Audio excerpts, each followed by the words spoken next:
الحمد لله نحمده ونشكره ونستعينه ونؤمن به ونتوكل عليه ونعوذ بالله من شرور أنفسنا وسيئات أعمالنا إنه من يهديه الله فلا مضل له ومن يضلل فلا هادي له أشهد أن لا إله إلا الله وحده لا شريك له وأشهد أن نبينا محمدا صلى الله عليه وسلم عبد الله ورسوله أما بعد سبحانك اللهم لا علم لنا إلا ما علمتنا إنك أنت العليم الحكيم رب اشرح لي صدري ويسر لي أمري واحلل عقدة من لساني يفقه قولي وبعد السلام عليكم ورحمة الله وبركاته.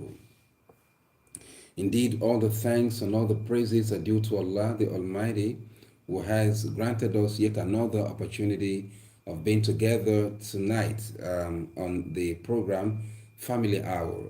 Actually, the program Family Hour is set aside to discuss issues of concern to the family with a view to getting peace at home, better family relationship, and better home where we can train our children. And of course, we know that whenever we are able to get a good relationship between husband and wife, the first direct recipient of this harmonious relationship are the children.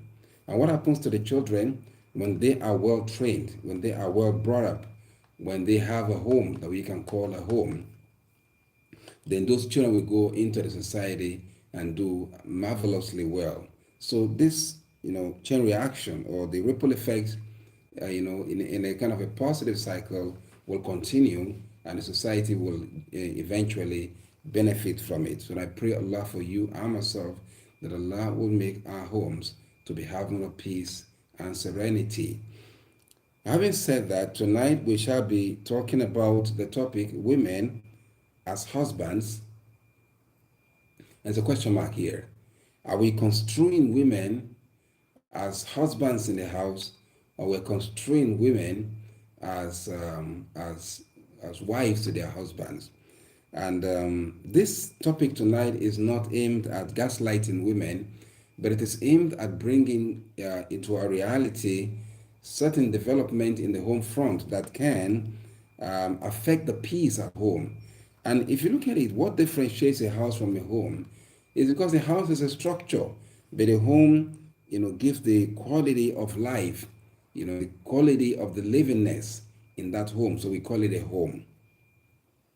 In the glorious Quran, chapter 4, verse 34, God Almighty describes women as those who are qanitat. Now, if you look at the meaning of qanitat in chapter 4, verse 34, stands for the quality of a woman to be submissive. It highlights the quality of being submissive to a husband, and that makes a woman to be a qanita, that is a woman who submits to the instructions and directions of the husband. This quality is a very important quality in every woman. Because a woman cannot be a woman and or a wife. A woman cannot be called a wife where she lacks the quality of obedience and submission to the husband. Now, the way homes or families are structured is a monolithic setting. Families are monolithically construed for the purpose of orderliness.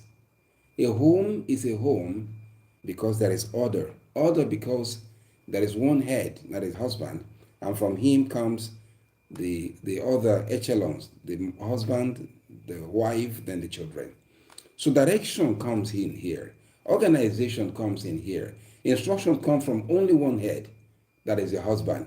And the wife, internalizes those instructions and either passes it through the children or assists the husband in communicating the husband's direct instruction to the children. He assists the husband in communicating that thing with the feminine nature to the children. With this, the children have a sense of direction. They have a focus. They have a standard that this home, there is one person who is the head.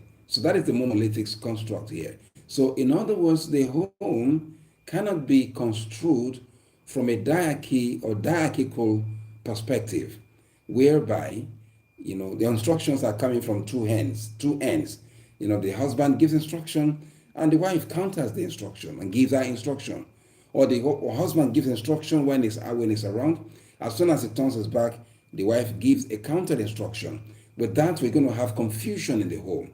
In fact, in any home where we have this setting, the children will be confused because at a certain point they begin to vacillate and think, so what do we do here? What do we obey? Do we obey dad or mom?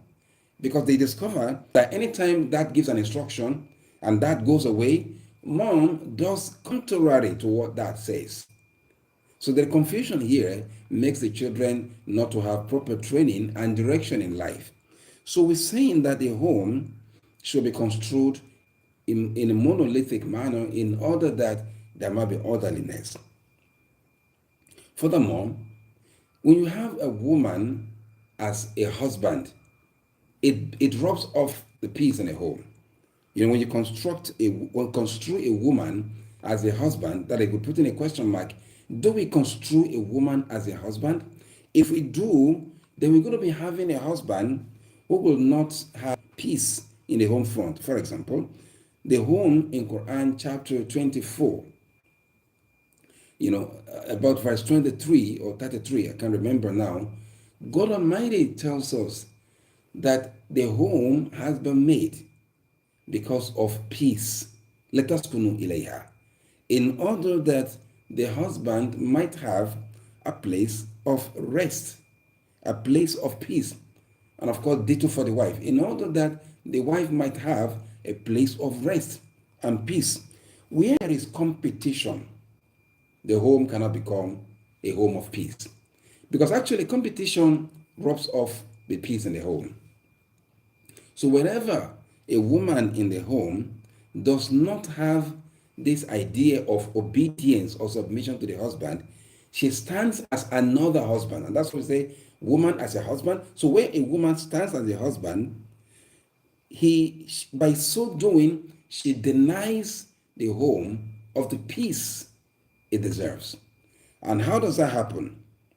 When a man realizes, that the wife stands as a competitor with him in the home, in whatever form now, in whatever kind of competition, the moment a husband senses competition from the wife, the first thing he makes his mind towards is that he sees himself as coming from the war zone to another battlefield.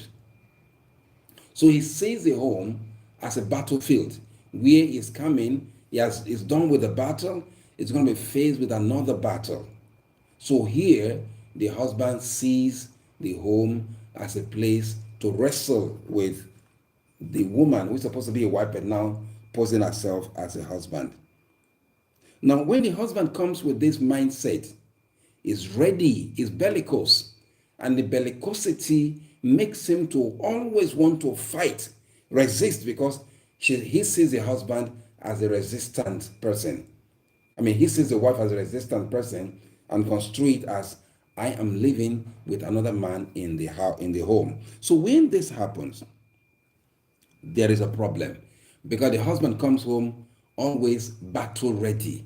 So what are the things that a woman can do? What are the traits that a woman can exhibit that will make the husband to constantly see her as another kind of husband in the home? Here we shall be taking these qualities with a view to, like I said, not to gaslight women, no, but with a view to bringing reality into this discussion tonight and drawing lesson from the sad reality that some homes are actually going through right now, in order that we might take the lesson therefrom and revert back to the peaceful atmosphere that our homes deserve. I ask Allah in His mercy to have mercy on us. So having said that, we start tonight by analyzing the question, do we construe the wife as another husband?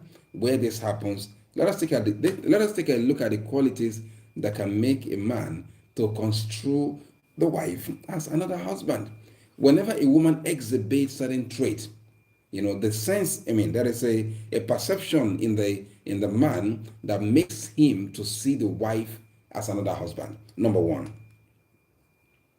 when a woman does not listen to the husband's instruction and the husband discovers that, the fact that she doesn't listen to his instruction, and he discovers it that this woman, anytime he gives an instruction, she doesn't obey his instruction. So that settles in his mind an idea of having a competitor in a home, not a complement. Not someone complement his effort, but somebody who is standing to compete with him. So when a woman does not listen to the husband perceives her as another husband. Number two, when she always argues to win, and she is always very argumentative. So whenever a woman is argumentative with the husband, and she always argues with the husband to defeat the husband. So we have the pugnacity here that the wife is always ready to win, not having a conversation to share thoughts and ideas. The femininity in her is gone because she's seeing the husband as a competitor whom she must win. And whenever the husband sees the wife from this perspective, it settles in his subconscious that actually he's dealing with another husband in the house, not with the wife. Furthermore, when a woman is never accountable, every man wants a woman that will give a good record of whatever had happened in the home whenever he comes back. Or he gives money and expects that the woman should be able to account for how the money has been spent. And the woman says that I don't owe you any account. I don't need to account to you. We are partners in this marriage. Why am I going to account to you? You are the husband, I'm the wife, so I'm your partner. So you can't. So whenever the woman brings this body language, the husband sees in her another man.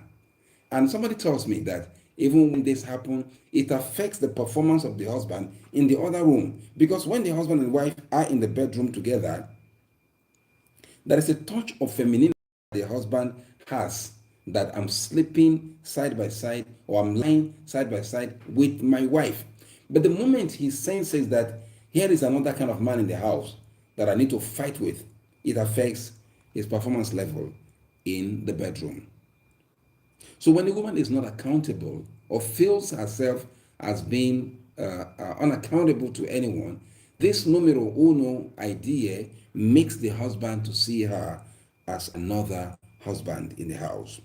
Number four, when she is never wrong because she does not believe that she has done any mistake. And so she sees that she doesn't need to apologize to anybody. Number one, a woman perceives herself as, I cannot be wrong. How can I be wrong? Or she sees herself that she's above making mistakes. With that, she will find it extremely difficult to apologize. It is only when the wife sees herself as having made a mistake that she could say that, oh, I'm sorry, I need to apologize. I'm sorry for what I did. So then a woman sees herself as being humble, because humility here makes her to be accountable and makes her to apologize for the wrong perceived that she might have done. And she says, I'm sorry, my husband. And that itself, in and of itself, makes the husband to be down to earth with her, that this is my wife. You're always ready to apologize. But for the one who is ready to argue it out with the husband, it settles in the subconscious of the husband that he's not dealing with the wife, rather what he's dealing with, or the person he's dealing with, is another kind of husband in the house. Number five, when the wife challenges the husband and picks him up, always ready for a fight and a quarrel. When a man is coming back home and he knows that he's coming to be faced with a woman who is always ready to challenge him, this call to challenge is actually a problem, because no man likes that his authority in the home should be challenged. And with this, every man is egoistic in nature. A man wants a home where it is his own domain. Not a kingdom, actually, the homedom, if you put it that way, a home where he is in charge. But when someone challenges his authority there in that space, that man does not take it lightly, because now he says that someone is questioning my authority. So he sees another man with him in the house as a competitor. And this actually is not healthy for the family. May Allah subhanahu wa ta'ala have mercy on us and make our homes to be homes of peace. Like I said earlier, the discourse tonight is not aimed at gaslighting women, but it is hoped that this will be able to set us right and make us to understand that the home space should be a place of serenity, and anything that can deny us of the happiness and serenity in the home, we should try to avoid it. May Allah have mercy on us. Furthermore, those qualities that can make a woman to be perceived by the husband as another husband are whenever she gets angry easily and displays temper tantrum. When a woman gets angry uncontrollably, the anger gets to the level of temperament, that she herself knows that she cannot control and she cannot withdraw. So when a woman is so angry and displays temper tantrums or throws all over the places, the man feels sad that the woman is beyond the boundaries. Everything is just blowing off the roof. With that kind of demeanor, a man may feel that he's actually having another husband in the house, not a wife. Furthermore, when the woman dishonors and disrespects her husband, although she honors and respects other people outside, but in the home, the husband is always dishonored, disrespected by the wife. So the husband sees that woman as another kind of husband, because nobody likes that he should be dishonored. Nobody likes he should be disrespected. But the woman now sees, when a husband sees the wife as somebody who is always dishonoring him or disrespecting him, then he says it settles in his subconscious that he's actually dealing with another man in the house. Number 8, when she always believes that she knows her right and that she cannot be controlled by any man. When a woman, this is a problem to somehow those who are educated, women. And I want to say here that being educated as a woman does not mean or rob her of the quality of being humble. But when the education is taken upside down and it's being misconstrued, that it's going to build you with the idea that you are now beyond the control of any man. You have your work, you have your whatever, you have your degree, you have your certificate, so no man can control you. This brings issues in the family. So when a woman believes that she knows her right and that she cannot be controlled by any man, that itself is a problem. So the consciousness that a woman displays that attitude to the man, that I know my right, you can't talk to me anyhow. So the husband feels that I'm not dealing with a wife here, I'm dealing with a competitor, another man in the house. And that itself can unsettle the peace at home, if at all there will be any peace remaining. Furthermore, when a woman carries a masculine character and believes that she can be independent of any man, or she conceives the idea that men don't mean anything. There are people who carry the idea that men don't mean anything. Like, you don't need a man. You can do away with a man. There are people, there are women, with due respect, women who carry this idea of a masculine character that you can do without a man. Well, be that as it may, that is a view. Be that as it may, I want to submit that if a woman carries this idea in her head, I think the best thing is for her to stay away from the marital bond. The reason I said this is because she may, if she eventually gets married to a man, she may become another man in the house, and that will give room for competition, not peace. So if a woman believes that she can live without a man for whatever reason, it's gonna unsettle the peace in the house, and it's gonna make a home to be another battle space. And it is not wise that you leave your workplace, you leave your businesses, you are supposed to come back home and rest. But you're coming back home for another trouble, another fight. That is not healthy for any family. So we should try to discourage that as much as it is possible. As much as it is possible. So developing a masculine character is actually not helpful in the emotional construction of a woman, the contraption of a woman as another kind of husband or competitor in the house. This is not helpful to the family. Furthermore, when she doesn't believe in keeping quiet while the husband talks, when a woman believes that you don't keep quiet for a man, you have to give it back to him. Whenever a woman conceives of this idea, then that means that she is displaying the character or the trait of a competitor in the home. Because, two people talking at the same time becomes an argument. And in an argument, they try to dominate, not try to converse.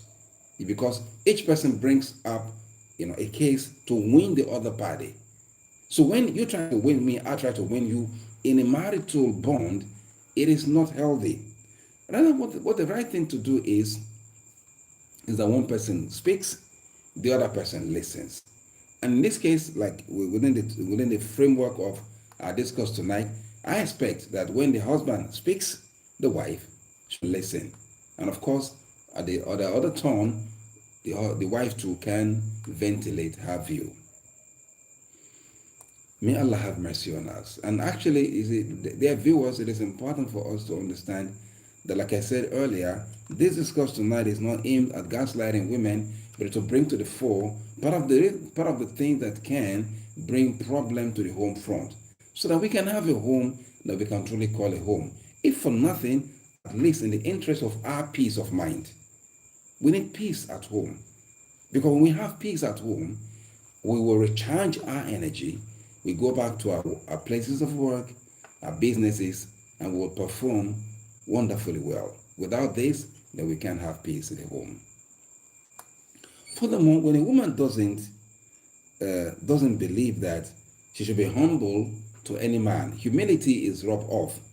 Rather, she displays tendencies of arrogance, either because of her beauty, or because of her wealth, or her knowledge, or social status. When a woman sees, maybe she is the CEO of a company or what have you, and she carries over this idea that I am in charge of my business, I have people working under me, so how can one husband be talking to me? And whenever you have this, there is a problem to deal with here. When a woman believes that I'm in charge, I take charge of my business, I have businesses that I control. So how can I come back to my house? And besides, I built this house. Whenever the wife has this idea that I built this house, I'm in charge of this, there is a problem, because here she will be arrogant, or she could be arrogant, and that will rob her of the feminine nature of being humble. So when a woman has this trait, she sees herself as not being prepared to submit to any man. So when a woman does not submit to the husband, then there is a problem we got to deal with here. Furthermore, when she is friendly and kind and jovial with every other person out there, but to the husband, she's not jovial, she's always mean. All right? Then that is not a home, that is a hell. Because now the playing, or the bantering in the house is gone. The woman won't be in the house to play with the husband. And that, of course, would deny the marital peace that a home deserves. So we're saying that a woman should bring the home front to be a place that could be friendly. You're friendly to people outside, you should also be friendly to your husband. Furthermore, when a woman is an expert in keeping malice with the husband and punishing him with silent treatment, and I know of some women that try to manipulate and control their husband, kind of put him in a cocoon, put him in a box and isolate him from family and friends with a view to dealing with him, not with the view to enriching him. No. So when a woman is expert in keeping malice with the husband and punishing him with silent treatment, that is not a good treatment. That is not a good trace or trait of a woman. That will be another trait of another man. So when a husband sees this in a woman, he has in his mind the sensibility of having another competitor, not a wife, in a home.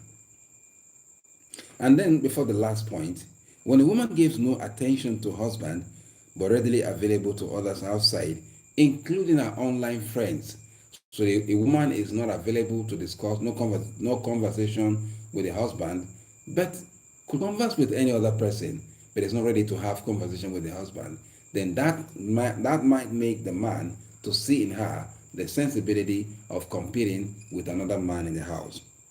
And of course, the last but not the least is when a woman behaves as if she was the husband and the husband was the wife. This is just to cap it all. When a woman behaves as if she was the husband, the way she talks, the way she looks at the husband. I've seen some women who will frown their faces at the husband, using some verbal expression, and they expect the husband to decode it, even in the public space, And they turn the husband to the servant, and they are the husband. When a woman is like this, then it's off. It's off the roof. Then we can't call that a home. That will be called something else. Because in this case, we have two competitors. Now the options are either the husband now agrees that she's the wife, is the wife, because by the time a woman behaves in the home as if she was the husband and the husband was the wife, then she takes charge. She gives instruction to the husband. The husband wants to do something, he has to wait for the wife to come, because the wife calls the shot. But whenever the wife wants to do something, she doesn't have to wait for the husband. She just does what he wants, whatever she wants to do, and she doesn't even need to brief the husband. In this case, we cannot call this a home. We can call this something else, maybe not a home. In all, like I said earlier, the intention tonight is not to gaslight women, but to bring into the reality of this discourse, to bring into this discourse certain realities of our lives and some homes. And why are we talking about this, respected viewers? The intention is for us to understand error and avoid them, because actually the home is monolithically construed. We should have a home where one person leads, not two people lead. Okay, when the husband leads, then the wife follows. And finally, and I need to quickly point out this, because I know as we talk about this, there are husbands and there are husbands. There are husbands who lead and there are husbands who rule. Maybe subsequently we'll talk about that, extensively. When we talk about husband leading, we're not talking about husband ruling the wife. So a husband does not rule the wife. No, husband leads the wife. There's a distinction between the two. So a husband who leads the wife communicates effectively. Wants to listen to the wife, because he talks and wants to listen. The husband that leads doesn't give order and instruction. No. They exchange thoughts and ideas. And even sometimes when the wife has superior argument, the husband gives them, so I take your position. It doesn't take her off from still being the husband. He's still the husband. There are men who are manipulative, and I need to make this clear. In the name of I'm the husband, they want to manipulate the wife. I said it last week. The fact that you are the husband does not make you a king.